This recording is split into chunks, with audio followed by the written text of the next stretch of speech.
Hello everyone, कैसे हैं आप सभी स्टूडेंट। तो आज की इस वीडियो में मैं आप सभी बच्चों को semester third major paper 5 history का आपके पेपर में 75 नंबर के क्वेश्चन पेपर में सवाल आएंगे, जिसमें से 15 मार्क्स और 5 नंबर का सवाल मिलके 70 नंबर बनता है। ये 70 नंबर हम आप सभी बच्चों को कंप्लीट करवाने वाले इस वीडियो के थ्रू। पसंद आए लाइक करिएगा, चैनल पे न्यू है सब्सक्राइब करिएगा, बेल आइकन पे क्लिक करिएगा ताकि इसी प्रकार जब न्यू वीडियो आएगा सबसे पहले आपको अपडेट मिल जाएगा। बाकी डिस्क्रिप्शन बॉक्स में आपको टेलीग्राम, फेसबुक, ट्विटर, इंस्टा सभी जो लिंक अवेलेबल होगा, आप हमें जहां फॉलो करना चाहे कर सकते हैं। ठीक है, देखिए पहला सवाल है, कन्नौज के स्वामित्व के लिए जो त्रिदलीय संघर्ष हुआ था, इसके क्या कारण थे, इसका क्या स्वरूप था और इसके महत्व का वर्णन करने बोला गया। तो कन्नौज के स्वामित्व के लिए जो त्रिदलीय जो संघर्ष हुआ था, इसकी जो प्रारंभिक स्थिति मानी जाती है वो मध्यकालीन भारत के इतिहास का एक महत्वपूर्ण अध्याय है, जिसने लगभग 2 शताब्दियों तक, ठीक है, 200 साल तक उत्तर भारत की राजनीति को प्रभावित किया। यह संघर्ष मुख्यतः गुर्जर प्रतिहार वंश है, पाल वंश और राष्ट्रकूट वंश के बीच कन्नौज पर अधिकार के लिए हुआ था, इसलिए इसे त्रिदलीय संघर्ष कहा गया है। इसे केवल एक साधारण युद्ध नहीं बल्कि शक्ति, प्रतिष्ठा और साम्राज्य विस्तार की जो दीर्घकालिक प्रतिस्पर्धा है उसके रूप में इसे समझना चाहिए। आइए जानते हैं। तो हर्षवर्धन की मृत्यु के बाद कन्नौज का जो महत्व है वो अब असाधारण रूप से बढ़ चुका था। पहले यह नगर हर्षवर्धन की राजधानी होने के कारण ही प्रसिद्ध थी, बट उनका जब निधन हो गया तब उनकी कोई सशक्त उत्तराधिकारी नहीं बना, तो यहाँ राजनीतिक शून्यता उत्पन्न हो गई। इस स्थिति ने विभिन्न शक्तियों को आकर्षित किया। कन्नौज केवल एक नगर ही था बल्कि उत्तर भारत की जो सत्ता है उसका प्रतीक बन चुका था। ठीक है, जो शासक अगर इस पर अधिकार कर लेता था उसे पूरे उत्तर भारत का अधिपति मान लिया जाता था। इसके अतिरिक्त गंगा यमुना दोआब में स्थित होने के कारण यह क्षेत्र बहुत ज़्यादा उपजाऊ और व्यापारिक दृष्टि से समृद्ध था। इस प्रकार कन्नौज पर अधिकार का अर्थ था मतलब राजनीतिक प्रतिष्ठा बढ़ना, आर्थिक समृद्धि मिलना और सामरिक नियंत्रण यहाँ पर मिल जाना। तो इस संघर्ष का जो स्वरूप है वो जटिल और बहुआयामी था। यह कोई एक निर्णायक युद्ध नहीं था, विभिन्न विभिन्न चरणों में चलने वाला लंबा संघर्ष था, जिसने समय समय पर तीनों शक्तियां एक दूसरे पर आक्रमण करती रही। प्रारंभ में पाल वंश के जो शक्तिशाली शासक थे धर्मपाल ने कन्नौज पर अपना प्रभाव स्थापित करने का प्रयास किया। उन्होंने वहां चक्रायुध नामक एक शासक को अपने अधीन स्थापित किया, जिससे यह स्पष्ट होता है कि वे सीधे शासन करने के बजाय अप्रत्यक्ष रूप से वहां नियंत्रण की नीति अपनाते थे। लेकिन उनकी यह स्थिति अधिक समय तक नहीं चली, क्योंकि जो गुर्जर प्रतिहार वंश के शासक थे नागभट्ट द्वितीय ने उन्हें चुनौती दी और कन्नौज पर अपना अधिकार प्राप्त कर लिया। इसके बीच क्या होता है, दक्षिण भारत से राष्ट्रकूट जो वंश है के शक्तिशाली शासकों का हस्तक्षेप भी इस संघर्ष को और जटिल बना देता है। राष्ट्रकूट के शासक थे गोविंद तृतीय। उन्होंने उत्तर भारत में आक्रमण कर जो गुर्जर प्रतिहार थे और पाल दोनों को पराजित कर दिया और अपनी शक्ति का प्रदर्शन किया। हालांकि राष्ट्रकूट का मुख्य जो केंद्र था वो दक्षिण में था, फिर भी उन्होंने यह स्पष्ट कर दिया कि वे उत्तर भारत की राजनीति में प्रभावी भूमिका निभा सकते हैं। इस प्रकार यह संघर्ष जो है एक त्रिकोणीय शक्ति संतुलन में बदल गया, जहां कोई भी शक्ति जो है स्थायी रूप से कन्नौज पर अपना जो अधिकार है वो स्थापित नहीं कर सकी। ठीक है, इस संघर्ष की सबसे महत्वपूर्ण विशेषता इसकी जो अस्थिरता थी। कन्नौज पर बार बार अधिकार बदलते रहता है, कभी कोई वंश चलता है, इसलिए नियंत्रण किसी के पार्टिकुलर हाथ में नहीं था। यह स्थिति न केवल राजनीतिक अस्थिरता दर्शाती है बल्कि उस समय की जो साम्राज्यवादी महत्वाकांक्षा है उनको उजागर करने का कार्य करती है। तीनों शक्ति अपने अपने क्षेत्रों से निकलकर एक केंद्रीय स्थान पर अधिकार स्थापित करने के लिए प्रयास कर रही थी, जो उस समय में कहा जाए तो व्यापक राष्ट्रीय दृष्टिकोण के विकास को ही दर्शाता है। इस त्रिदलीय जो संघर्ष था इसका महत्व अत्यंत व्यापक है। सबसे पहले इसने उत्तर भारत की जो राजनीतिक संरचना है उसको गहराई से प्रभावित किया। लगातार युद्धों के कारण कोई भी स्थानीय और शक्तिशाली साम्राज्य स्थापित नहीं हो सका। इससे शक्तियाँ जो क्षेत्रीय शक्तियाँ वो और भी कमजोर होती चली गई और राजनीतिक विखंडन बढ़ते चला गया। यद्यपि अंततः क्या हुआ, गुजरात जो प्रतिहार वंश ने कन्नौज पर अपेक्षाकृत स्थायी नियंत्रण स्थापित किया, फिर भी यह स्थिरता अधिक समय तक टिक नहीं पाई। दूसरा महत्वपूर्ण प्रभाव यह था कि इस नियंत्रण संघर्ष ने उत्तर भारत को बाहरी जो आक्रमणकारी थे उनके प्रति संवेदनशील बना दिया। जब आंतरिक शक्तियां आपस में संघर्ष व्यस्त होती थी तो बाहरी आक्रमणकारी क्या करते थे, इनके अवसर पैदा हो जाते थे। यही स्थिति आगे चलकर तुर्क आक्रमणकारियों के लिए समय को देखने को मिली और जब एकजुट प्रतिरोध का अभाव यहाँ स्पष्ट होने को मिला। आर्थिक और सामाजिक दृष्टिकोण से देखा जाए या दृष्टि देखा जाए तो इस संघर्ष के दुष्परिणाम सामने आए। लंबे समय तक चले युद्ध के कारण कृषि और व्यापार दोनों प्रभावित हुए। संघर्षों का भारी ह्रास हुआ और सामान्य जनता को कष्ट सहना पड़ा। इसके बावजूद यह भी सत्य है कि इस काल में ही विभिन्न क्षेत्रों के बीच में संपर्क बना, जिसने सांस्कृतिक आदान प्रदान की प्रक्रिया भी यहाँ जारी रखी। आलोचनात्मक दृष्टि से देखा जाए तो यह संघर्ष जो है हमारे भारतीय इतिहास की एक ऐसी घटना है जो शक्ति संतुलन और साम्राज्यवादी महत्वाकांक्षा को दर्शाती है। साथ ही साथ यह भी बताती है कि आंतरिक एकता के अभाव ने ये भारतीय शक्ति को कितना कमजोर बना दिया है। यद्यपि ये तीनों शक्ति अगर सब मिलजुल के कार्य करते संभवतः उत्तर भारत में एक सशक्त और स्थायी साम्राज्य की स्थापना हो सकती थी। निष्कर्ष यह निकलता है कि कन्नौज के लिए हुआ जो त्रिदलीय संघर्ष है यह एक क्षेत्रीय सत्ता संघर्ष नहीं था, बल्कि वो उस समय की राजनीतिक आर्थिक और सामरिक जो परिस्थिति उसका दर्पण था। कन्नौज की प्रतिष्ठा और महत्व ने इसे इस संघर्ष का केंद्र बनाया और इस संघर्ष ने भारतीय जो इतिहास है इसकी दिशा को दीर्घकालिक रूप से प्रभावित किया। यह घटना हमें यह भी सिखाती है कि आंतरिक एकता और अगर स्थिरता हो तो किसी भी राष्ट्र शक्ति के लिए यह अत्यंत महत्वपूर्ण आवश्यकता होता है हमारे पास। ठीक है, तो ये था हमारा पहला सवाल आपसे बच्चों को जो पेपर में 15 मार्क्स के लिए पूछा जाएगा। अगला सवाल है चोल वंश से। चोल के इतिहासों का संक्षिप्त विवरण प्रस्तुत करें और भारतीय इतिहास में इनकी जो देने हैं इनका मूल्यांकन करने बोला गया है। ठीक है, तो आइए चलिए शुरू करते हैं इस क्वेश्चन को हम लोग। तो दक्षिण भारत के मध्यकालीन इतिहास में चोल वंश का जो स्थान है वह अत्यंत महत्वपूर्ण है। यह वंश न केवल एक शक्तिशाली साम्राज्य के रूप में उभरा बल्कि उसने प्रशासन, समुद्री शक्ति, कला, स्थापत्य और संस्कृति के क्षेत्र में भी उनका अमूल्य योगदान रहा। चोल के इतिहास से हमें यह शिक्षा मिलती है या सिखाता है दिखाता है कि किस प्रकार एक क्षेत्रीय जो शक्ति है अगर वो संगठित रूप से प्रशासन चलाए, सैन्य दक्षता और सांस्कृतिक उन्नति के माध्यम से एक व्यापक और प्रभावशाली साम्राज्य का निर्माण कर सकता है। चोलों का जो प्रारंभिक इतिहास अपेक्षा की स्पष्ट कोई पार्टिकुलर तो नहीं है, लेकिन माना जाता है कि संगम साहित्य में इसके उल्लेख मिलते हैं जिससे यह स्पष्ट होता है कि यह वंश जो बहुत प्राचीन था। प्रारंभिक काल में चोल जो है एक स्थानीय शक्ति के रूप में तमिल क्षेत्र में विद्वान थे, लेकिन 9वीं शताब्दी के उत्तरार्ध में इनका पुनरुत्थान हुआ और इनके पुनरुत्थान का जो श्रेय माना जाता है वो विजयाचार्य चोल को दिया जाता है। ठीक है, जिसने तंजावुर को अपनी राजनीति बनाकर एक सुदृढ़ राज्य की नींव रखी। इसके बाद चोल वंश का क्रमिक विस्तार हुआ और यह दक्षिण भारत की प्रमुख शक्ति बन गई। चोल साम्राज्य का जो उत्कर्ष है 10वीं और 11वीं शताब्दी में विशेष रूप से राजराज प्रथम और राजेंद्र प्रथम के शासनकाल में। राजेंद्र प्रथम ने एक विशाल और संगठित साम्राज्य की स्थापना की। उसने दक्षिण भारत के अधिकांश भागों पर अधिकार प्राप्त किया और श्रीलंका तक अपनी जो साम्राज्य है उसको फैला दिया या विस्तार कर दिया। उनकी सैन्य क्षमता विशेषकर नौसेना अत्यंत सशक्त थी, जिसने चोलों को समुद्री शक्ति के रूप में प्रतिष्ठित किया, जिसके द्वारा जो निर्मित बहुदेश्वर मंदिर हम जानते हैं न केवल धार्मिक आस्था केंद्र है बल्कि चोल स्थापत्य जो कला है वो उसका एक अद्वितीय उदाहरण है।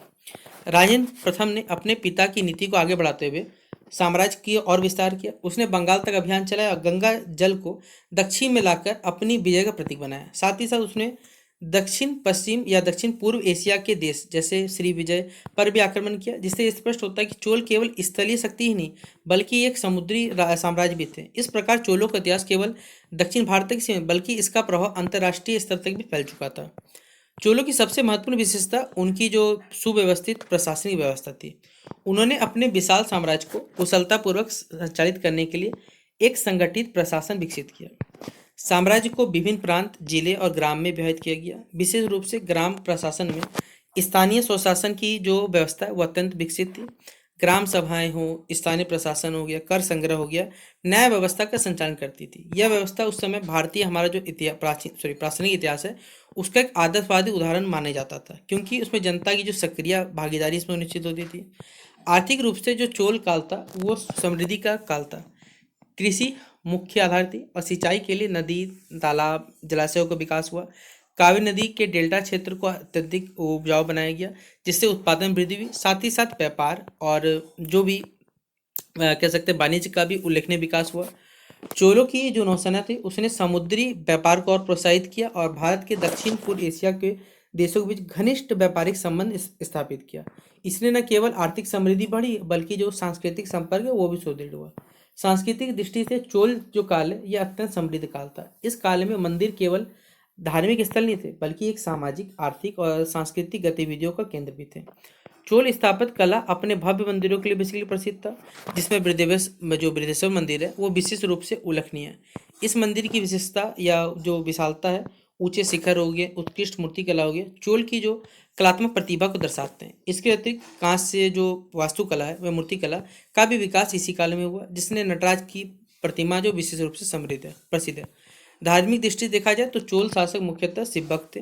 उन्होंने अपने धार्मिक सहिष्णुता का परिचय दिया। वैष्णव और बौद्ध धर्म के अनुयायियों को भी संरक्षण मिला। इससे समाज में जो धार्मिक समन्वय देखने को मिला हमें, और एक सहिष्णुता का वातावरण बना। साहित्य के क्षेत्र में भी तमिल भाषा और साहित्य का विकास हुआ। भक्ति आंदोलन को भी चोल के संरक्षण में प्रोत्साहन मिला, जिससे धार्मिक और सांस्कृतिक चेतना का विकास हुआ। अब यदि अगर हम भारतीय इतिहास में चोलों की देनों का मूल्यांकन करें, तो स्पष्ट होता है कि बहुत सारा उनका योगदान जो बहुआयामी है और अत्यंत महत्वपूर्ण है। सबसे पहले उन्होंने एक सशक्त और संगठित प्रशासनिक व्यवस्था स्थापित की, जिसमें स्थानीय स्वशासन की अवधारणा विकसित हुई। यह अवधारणा, यह व्यवस्था जो है हमारे पास है, आधुनिक लोकतांत्रिक समाज के लिए, संस्थाओं के लिए प्रेरणादायक मानी जाती है। दूसरी, उन्होंने जो अपनी शक्ति और समुद्री शक्ति और व्यापार को प्रोत्साहित करने के लिए भारत को एक अंतर्राष्ट्रीय व्यापारिक केंद्र के रूप में स्थापित किया। तीसरा, कला और स्थापत्य के क्षेत्र में उनका योगदान जो आज भी हमारे भारत के अपने जो राष्ट्रीय या सांस्कृतिक जो धरोहर है उसका महत्वपूर्ण हिस्सा है। हालांकि हमें यह भी ध्यान होना है कि चोल साम्राज्य की जो शक्ति है बेसिकली, ठीक है, वो धीरे धीरे कमजोर होने लगी, विशेष रूप से आंतरिक जो संघर्ष थे और बाहरी आक्रमण के कारण। 12वीं शताब्दी के बाद जो चोलों का जो पतन है वो शुरू हो गया, और अंततः यह वंश जो है वो इतिहास के पन्नों में समा के रह गया। फिर भी उनकी उपलब्धियां इतनी महत्वपूर्ण है कि इनका प्रभाव लंबे समय तक बना रहा।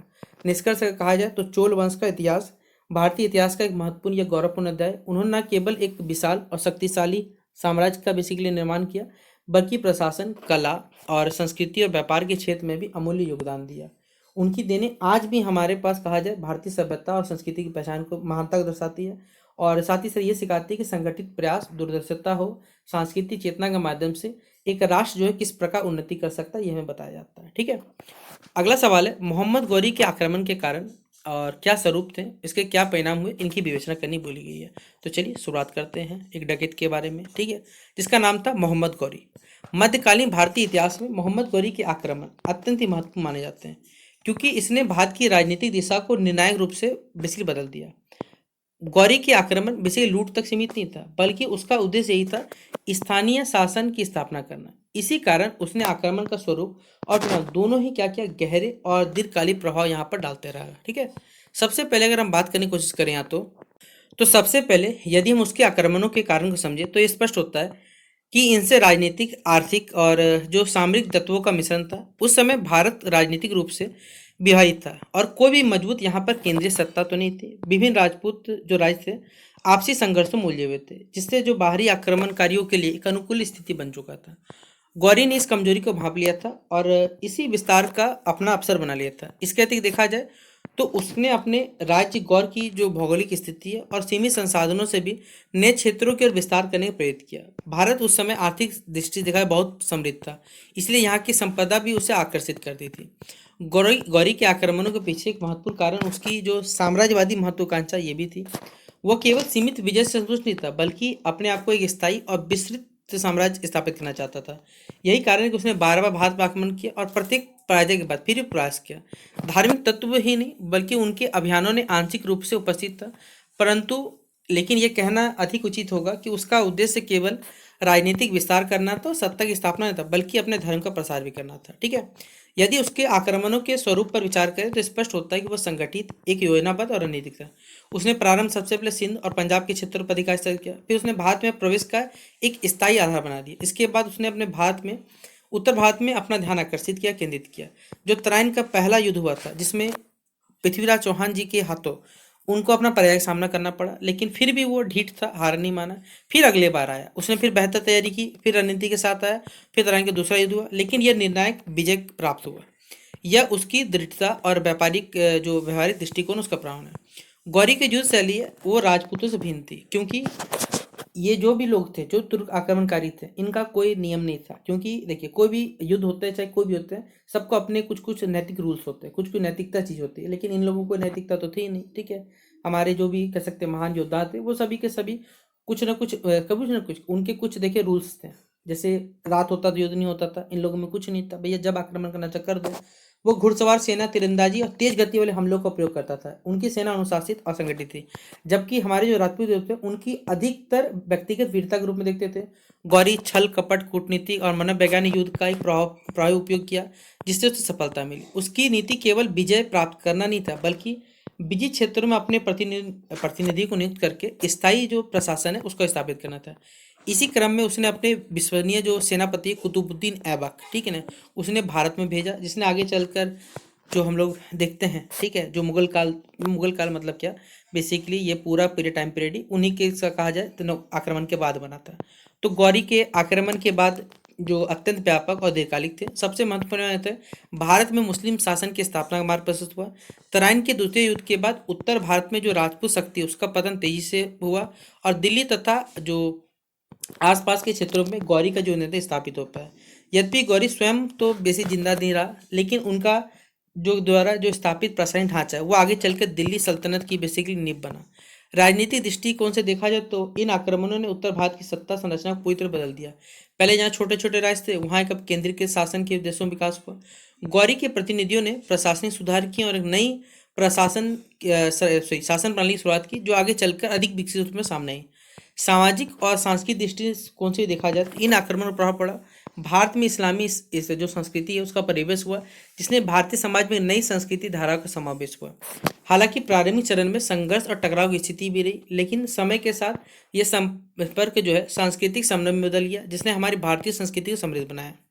आर्थिक दृष्टि देखा जाए तो बाद में प्रशासन ने जो बेसिकली व्यापार और कर व्यवस्था व्यवस्थित किया, इससे आर्थिक गतिविधियों को नई दिशा मिली। साथ ही साथ भारत के विभिन्न जो क्षेत्र हैं उनके बीच में संघर्ष बढ़ा, जिससे आर्थिक एकीकरण को भी बढ़ावा मिला। आलोचनात्मक रूप से देखा जाए तो मोहम्मद गौरी की सफलता के कारण केवल उसकी शक्ति नहीं थी बल्कि छल कपट भी था, और हमारे राजाओं की कह सकते हैं आंतरिक जो कमजोरी थी वो भी था। यदि राजपूत राज्य सभी एकजुट हो जाते तो इन लोगों का इतना पावर नहीं हो पाता कि वो कभी सफल हो सकते थे, ठीक है। इस प्रकार उसके आक्रमण भारतीय इतिहास के उस दौर की कमजोरी को उजागर करते हैं। मोहम्मद गौरी के आक्रमण के कारण भारतीय इतिहास के एक निर्णायक मोड़ बन के साबित हुआ। उसने न केवल कह सकते हैं जो राजनीतिक सत्ता की प्रक्रिया को तेज किया, बल्कि सामाजिक और सांस्कृतिक परिवर्तन की दिशा को भी यहाँ पर निर्धारित करने की कोशिश किया। और इन्हीं से कहा जाएगा तो इन आक्रमण से स्पष्ट कर दिया गया कि संगठित अगर शक्ति हो, राजनीतिक सोच हो और दृढ़ संकल्प हो तो किसी भी ऐतिहासिक परिवर्तन के जो महत्वपूर्ण कारक है वो हो सकते हैं हमारे पास। तो ये था तीसरा क्वेश्चन। अगला इंपॉर्टेंट सवाल है, भारतीय इतिहास में राष्ट्रकूट वंश के महत्व का वर्णन करने बोला गया है। तो भारतीय इतिहास में राष्ट्रकूट वंश का जो स्थान है वो अत्यंत महत्वपूर्ण है, विशेषकर प्रारंभिक जो मध्यकाल यानी 8वीं शताब्दी से लेकर 10वीं शताब्दी का जो कालखंड है, यह वंश दक्कन क्षेत्र की एक शक्तिशाली साम्राज्यवादी शक्ति के रूप में उभरा, जिसने न केवल दक्षिण भारत बल्कि जो उत्तर भारत है उसकी राजनीतिक गहराई से प्रभावित किया। राष्ट्रकूटों का महत्व जो केवल है उनके राजनीतिक विस्तार तक सीमित है, बल्कि प्रशासन, संस्कृति, कला, धर्म और अंतर्राष्ट्रीय संबंधों में भी उनका योगदान उल्लेखनीय है। राष्ट्रकूट वंश का जो उदय है वो 8वीं शताब्दी में हुआ और इसके संस्थापक के रूप में दंती दुर्ग का नाम लिया जाता है, जिसने चालुक्य सत्ता को समाप्त करके एक स्वतंत्र राज्य की स्थापना की।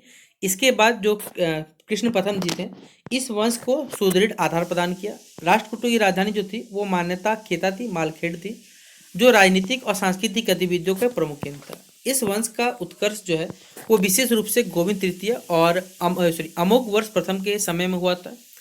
राजनीतिक दृष्टि से देखा जाए तो राष्ट्रकूटों का महत्व इस बात में नहीं था कि उन्होंने दक्कन को एक शक्तिशाली राजनीतिक इकाई के रूप में साबित किया और उत्तर भारत की राजनीति में भी सक्रिय हस्तक्षेप किया। कन्नौज के लिए चल रहे जो त्रिदलीय संघर्ष थे उनमें राष्ट्रकूटों की जो भागीदारी थी यह दर्शाती थी कि वे केवल क्षेत्रीय शक्ति नहीं थी बल्कि अखिल भारतीय स्तर पर अपनी जो प्रभुत्ता वो स्थापित करना चाहते थे। गोविंद तृतीय के नेतृत्व में राष्ट्रकूट सेना ने उत्तर भारत तक जो सफल अभियान चलाए और गुर्जर जो प्रतिहार वंश था तथा पाल वंश थे जैसी कई शक्तियों को चुनौती दी। इस प्रकार राष्ट्रकूटों ने जो उत्तर दक्षिण भारत के बीच में जो राजनीतिक संपर्क है उसको सुदृढ़ करने का कार्य किया। प्रशासनिक दृष्टिकोण से अगर देखा जाए या दृष्टि देखा जाए तो राष्ट्रकूटों को एक संगठित और प्रभावी जो शासन प्रणाली है उसने विकसित किया। उन्होंने अपने विशाल साम्राज्य को विभिन्न प्रांतों जिलों में विभाजित किया, जिनका संचालन स्थानीय अधिकारियों द्वारा किया जाता था। सामंत व्यवस्था बहुत ज़्यादा प्रचलित थी क्योंकि केंद्रीय सत्ता का नियंत्रण बहुत मजबूत था। इससे प्रशासनिक जो स्थिरता थी वो बनी रहती थी और साम्राज्य का सुचारू रूप से संचालन संभव हो पाता था। सांस्कृतिक रूप से देखा जाए तो राष्ट्रकूट वंश का जो योगदान है वो अत्यंत ज़्यादा महत्वपूर्ण है। उन्होंने साहित्य, कला और स्थापत्य के माध्यम में या क्षेत्र में उल्लेखनीय प्रगति की। संस्कृत और कन्नड़ दोनों भाषाओं का संरक्षण मिला। विशेष रूप से जो अमोघ वर्ष थे प्रथम, उन्हें स्वयं एक विद्वान और साहित्यकार थे जिन्होंने कन्नड़ भाषा में कविराज मार्ग जैसी कई महत्वपूर्ण कृतियों की रचना की थी। यह ग्रंथ जो है कन्नड़ साहित्य के विकास में कहा जाए तो मील का पत्थर बनकर साबित हुआ। स्थापत्य कला के क्षेत्र में बारे में बात करें तो स्थापत्य कला के क्षेत्र में राष्ट्रकूटों का जो योगदान है वो अद्वितीय है। एलोरा का कैलाश मंदिर हो गया, उनकी स्थापत्य कला का सर्वोत्तम उदाहरण है। यह मंदिर एक ही चट्टान को काटकर बनाया गया और इसकी जो भव्यता है, शिल्पकला तथा वास्तुकला आज भी लोगों को आश्चर्यचकित कर देती है। यह न केवल धार्मिक आस्था का प्रतीक है, बल्कि राष्ट्रकूटों की जो तकनीकी दक्षता और कलात्मक प्रतिभा है, उनका भी परिचारक है। धार्मिक दृष्टिकोण से राष्ट्रकूट जो है शासक सहिष्णु थे। वे मुख्यतः हिंदू धर्म के अनुयायी थे, लेकिन उन्हें जैन धर्म बौद्ध धर्म को संरक्षण दिया। अमोघ वर्ष प्रथम जैन धर्म से विशेष रूप से प्रभावित थे। इन धार्मिक सहिष्णुता से समाज में एक समन्वय और संतुलन बनाए रखा जाए, जिससे सांस्कृतिक विकास को बढ़ावा मिला। आर्थिक दृष्टिकोण से राष्ट्रकूट काल जो है समृद्धि काल था। कृषि, व्यापार, उद्योग का विकास हुआ। उन्होंने व्यापारिक मार्गों को सुरक्षित किया और जो समुद्री मार्ग थे उनको भी प्रोत्साहित किया गया। अरब देशों में के साथ उनके व्यवहारिक जो संबंध थे, जिससे अंतर्राष्ट्रीय स्तर पर भी उनका प्रभाव बढ़ा। इस आर्थिक समृद्धि ने सांस्कृतिक और स्थापत्य गतिविधि को भी समर्थन प्राप्त किया। राष्ट्रकूटों को एक महत्वपूर्ण स्थान योगदान यह भी था कि उन्होंने उत्तर और दक्षिण भारत के बीच में जो सांस्कृतिक और राजनीतिक सेतु है उनका कार्य किया। उनके अभियान और संपर्कों के माध्यम से विभिन्न क्षेत्रों के बीच में विचार, परंपराएं और कलाओं का आदान प्रदान हुआ। इससे भारतीय जो संस्कृति है उसकी एकता और विविधता दोनों का बल मिला। हालांकि समय के साथ साथ अगर कहा जाए तो राष्ट्रकूट साम्राज्य में भी पतन के लक्षण दिखाई देने लगे। आंतरिक संघर्ष उनमें भी था। सामंतों की जो शक्ति थी बढ़ रही थी और बाहरी आक्रमणकारियों के कारण उनकी शक्तियाँ कमजोर हो रही थी। अंततः क्या होता है, 10वीं शताब्दी के उत्तरार्ध में उनका पतन हो गया और जो नए नए वंश थे उन्हें जगह ले ली। फिर भी उनका प्रभाव लंबे समय तक बना रहा।